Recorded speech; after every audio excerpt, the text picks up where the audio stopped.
Have you ever lost your childhood best friend? Hi, my name is Kaylee Pingilly, and this was a story of how I lost my childhood best friend in my own backyard. It all started back in 2010 when my parents gifted my sister and I an English Bulldog puppy who we ended up naming Cooper. He was an amazing dog and helped me get through some really hard times throughout my childhood. He was my best friend. Flash forward to October 27th, 2018, and we were having a party that day for my mom's birthday. I sat on the couch next to Cooper, looking at how old he was. He was almost 9 years old. I sat and thought to myself, wow, I haven't talked to him, I haven't pet him, I haven't even played with him in weeks now.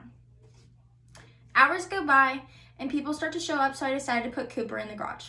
Little did I know this was going to be one of the last times I would ever see my dog again. Even more hours went by and I was sitting in the room with my two friends, Paige and Megan, when I heard a loud scream come from outside. I frantically got out of my bed, ran down the hallway, ran outside the door, and saw my sister in the cold pool. I thought to myself, what is she doing in the pool? It's October and it's cold outside. I thought maybe a child had fell in the pool as I saw something in her arms. But the closer I got, I realized I was incredibly wrong. It was Cooper, lifeless in her arms. I sobbed and I dropped to the floor. Next thing I know, my dad and his friends were surrounding Cooper as one of his friends was giving him CPR. I heard him go 1, 2, 3. I thought to myself, is this what it feels like to really experience your dog die? I started crying even more.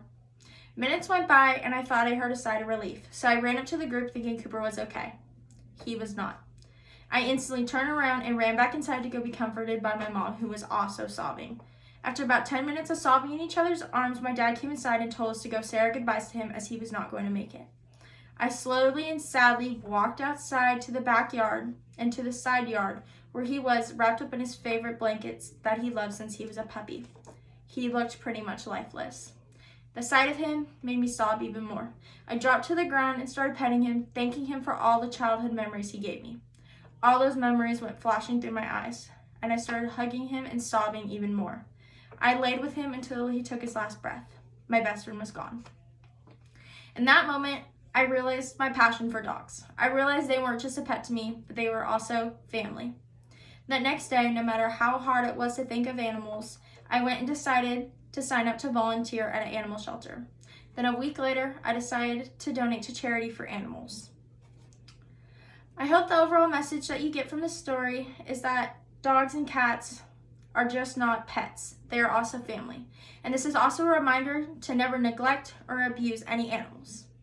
Thank you for listening to my speech.